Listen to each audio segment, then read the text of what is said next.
Halo teman-teman semua, apa kabar Anda semua? Sebuah pesan untuk Anda semua yang sedang berjuang. Be strong, jadilah lebih kuat. Karena saya tahu sekarang ini begitu banyak orang-orang yang membuli kita. Begitu banyak orang-orang yang meremehkan kita, yang bilang kita penipu. Bahkan kemarin beberapa hari yang lalu saya sering melihat adanya orang-orang yang bilang emang enak main kucing-kucingan sama pemerintah. Orang-orang ini mengangkat berita lama yang sedang diproses oleh perusahaan dan menganggap bahwa kita semua ini semua kriminal. Kita semua ini orang yang jahat gitu, karena berusaha untuk menipu orang lain. Padahal kita semua di Fitup, kita semua menemukan harapan. Kita semua menemukan jawaban. Begitu banyak orang-orang yang sudah mendapatkan hasilnya, yang bisa memberikan sedikit perasaan bahagia di tengah pandemi saat ini. Semoga sharing saya hari ini, suara saya hari ini bisa menguatkan Anda semua. Saya ingin sharing sedikit dengan belajar dari sebuah perusahaan yang menjadi pendahulu untuk aplikasi berbasis big data. Sebuah aplikasi yang menjadi trendsetter di Indonesia dengan data yang mungkin sekarang bisa dibilang salah satu yang terbesar, yaitu perusahaan Gojek. Saya yakin Anda semua juga tahu perusahaan Gojek sebuah perusahaan fenomenal, perusahaan aplikasi berbasis big data yang mungkin bisa dibilang paling fenomenal sekarang di Indonesia. Mari kita belajar dari pengalaman mereka beberapa tahun yang lalu. Gojek berdiri tahun 2015 kurang lebih ya. Dan Gojek pada saat itu tidak semegah dan sebesar sekarang, juga tidak sekuat sekarang. Pada saat itu begitu banyak gejolak yang terjadi. Begitu banyak orang-orang yang ada yang pro, ada juga yang kontra. Tentunya yang pro adalah kita-kita inilah sebagai penggunanya. Tapi juga tidak sedikit orang-orang yang kontra dengan Gojek. Ada di antaranya Gojek Bangkalan, ada di antaranya juga beberapa supir taksi ya, yang kontra dengan konsep Gojek. Karena mungkin mereka melihat bahwa Gojek ini mengancam mereka. Demo di mana-mana saat itu. Di kantor Gojek terjadi demo. Demonya kadang-kadang ratusan orang, kadang-kadang ribuan orang ya. Jadi sebuah perusahaan yang menciptakan trendsetter, suatu perusahaan yang menciptakan suatu perubahan tentunya mendapatkan tantangan yang juga sebanding. Dan Gojek pada saat itu bukan perusahaan yang besar seperti sekarang. Tentu mereka menghadapi semuanya. Dan akhirnya waktu yang menjawab, dan sekarang Gojek menjadi perusahaan yang sangat besar. Bukan cuma besar di Indonesia, tapi juga dipandang di seluruh dunia. Teman-teman semua, saya ingin nanya sama Anda. Jika pada tahun 2015 Anda berkesempatan untuk ikut serta mengembangkan Gojek, pertanyaannya adalah, apakah Anda mau ikut? Apakah Anda berani untuk ikut menjadi bagian dari Gojek? Di saat kantor tempat Anda bekerja didemo oleh ratusan orang, apakah Anda berani? Saya percaya banyak yang tidak berani, tapi saya juga percaya ada segelintir orang yang percaya dengan perubahan itu. Mereka mengambil peluang tersebut, dan tentunya sekarang mereka menjadi orang-orang yang disegani karena berhasil membuat suatu perubahan gaya hidup kita. Dengan hadirnya Gojek merubah bukan cuman transportasi, tapi juga merubah gaya hidup kita. Tentunya kita melihat sama seperti apa yang kita hadapi sekarang. Andai saja kita menjadi bagian dari Gojek tahun 2015, sekarang hidup kita sudah berubah. Tapi kalau sekarang kita mau jadi ikut bagian dari Gojek, pertanyaannya adalah, apakah Gojek mau terima Anda? Tentu belum tentu. Apakah Anda punya kemampuan? Apakah Anda punya skill? Apakah Anda mumpuni untuk jadi bagian dari Gojek? Sekarang Gojek milih-milih. Betul nggak? Nah, saya rasa di saat banyak orang yang kontra, di saat banyak orang yang tidak suka dengan aplikasi Gojek, di saat itu pula lah peluang terbesar hadir. Karena di saat semua orang suka dengan aplikasi ini, di saat semua orang pro dengan aplikasi ini, tentu peluangnya sudah tidak sebesar tahun 2015. Saya jadi melihat cerita itu, saya jadi ingat. Sepertinya apa yang kita alami juga sama. Fitup membawa sebuah konsep baru yang tidak dikenal orang. Fitup akan merubah gaya hidup orang Indonesia.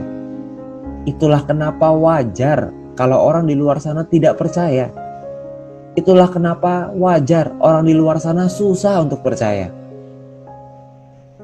Dan perlu diingat, semakin banyak orang yang tidak pro dengan aplikasi Fitup, tidak suka dengan aplikasi Fitup, atau mereka ragu melihat aplikasi Fitup, justru disitulah peluang besar kita. Karena ketika mayoritas orang sudah menganggap Fitup aplikasi yang bagus, platform yang luar biasa, maka peluang itu pun menjadi lebih kecil. Teman-teman semua, selamat untuk Anda semua yang menjadi bagian dari saksi sejarah aplikasi Fitup ini. Selamat buat Anda yang sudah ada menjadi bagian jadi keluarga besar Fituber di seluruh Indonesia. Karena Anda melihat pertumbuhan dari aplikasi ini, Anda melihat perubahan dari aplikasi ini, dan Anda berkesempatan menjadi seorang pionir. Anda berkesempatan menjadi seorang yang memulai perubahan ini. Selamat buat Anda. Tapi saya juga tahu bahwa menjadi seorang pionir, menjadi seorang pendahulu, it's never been easy. Tidak pernah mudah. Menjadi seorang yang memulai tidak pernah mudah. Itulah kenapa pesan saya di awal, jadilah kuat. Semoga Anda bisa menjadi lebih kuat. Saya berdoa untuk Anda supaya Tuhan yang Maha Kuasa bisa memberikan Anda kekuatan. Semoga Tuhan yang Maha Kuasa memberikan Anda kekuatan untuk bisa melewati semua rintangan, semua cobaan, dan semua masalah ini. My Future Business School mengeluarkan sebuah program V-Life supaya Anda bisa melihat bahwa orang-orang yang percaya, orang-orang pendahulu yang percaya dengan konsep ini, dengan platform ini, sudah mendapatkan hasilnya. Mereka merasakan perubahan hidup yang luar biasa. Beberapa hari yang lalu saya melihat ada leader di Fitup diwawancara di V-Live yang tidak bisa keluar rumah karena harus menjaga anak. Dari rumah beliau bisa mendapatkan penghasilan, bisa mengisi rumahnya, bisa membeli kulkas untuk rumahnya, bisa membeli TV untuk hiburan anak-anaknya. Dan itulah kenapa juga V-Live direkam dan dipublish di YouTube. Saya berharap teman-teman semua bisa menonton video tersebut supaya Anda bisa mendapatkan kekuatan, supaya Anda bisa melihat pendahulu-pendahulu Anda yang sudah membuktikan. Dan yang perlu kita lakukan sekarang adalah percaya dengan perusahaan, percaya dengan manajemen, percaya dengan Mr. Jack yang akan berjuang, bukan yang akan sih, yang sedang berjuang mati-matian beberapa bulan terakhir ini untuk menyelesaikan semua masalah-masalah ini. Semua masalah regulasi, semuanya sedang diurus dan semuanya akan selesai indah tepat pada waktunya. Tugas kita adalah jadilah orang yang lebih kuat. Karena orang di luar sana bebas berpendapat apapun yang mereka inginkan. Kita tidak bisa menutup mulut orang banyak dengan kedua tangan kita. Yang bisa kita lakukan adalah menutup kedua telinga kita dengan kedua tangan kita dan terus maju. Berjalanlah bersama orang-orang yang percaya dengan kita. Berjalanlah bersama orang-orang yang percaya dengan Anda. Dan jangan kita memusuhi teman kita yang tidak sependapat dengan kita. Karena pendapat selalu bisa berubah dengan bukti. Itulah kenapa buktikan dengan pencapaian Anda. Buktikan dengan perubahan Anda. Buktikan dengan hasil Anda. Karena ingat, yang terpenting bukan apa kata orang di luar sana, tapi yang terpenting adalah senyum dari keluarga kita. Senyum dari anak kita. Senyum dari orang tua kita. Ketika Anda merasa lelah, ketika Anda merasa depresi, ketika Anda merasa tertekan karena diserang oleh banyak pihak, selalu ingat kenapa Anda memulai pertama kali. Apakah karena Anda melihat sebuah harapan? Apakah karena Anda melihat sebuah peluang? Atau mungkin selama hidup ini Anda tidak pernah bisa punya kesempatan untuk menjadi orang yang berhasil. Dan di situ Anda melihat jalan tersebut. Dan saya berharap Anda selalu ingat dengan alasan Anda. Anda selalu ingat dengan impian Anda. Karena itulah yang terpenting. Karena kita hidup di dunia ini bukan cuma untuk sekedar lewat. Tuhan menciptakan semua hal yang indah di dunia ini untuk kita nikmati. Namun untuk menikmati itu semua harus ada perjuangan. Harus ada kerja keras yang kita lakukan. Dan itulah yang paling penting. Untuk melihat senyum orang tua kita. Untuk melihat senyum orang-orang yang kita cintai. Itulah yang terpenting. Dan Anda harus selalu ingat bahwa saya dan leader-leader Anda selalu mendoakan Anda. Selalu mendukung Anda. Supaya Anda bisa mencapai apapun yang Anda inginkan. Saya berharap saya bisa melihat foto Anda, foto keluarga Anda, foto anak Anda.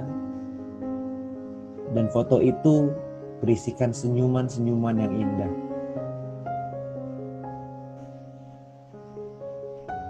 Dan saya berharap Anda semua bisa mendapatkan semua itu.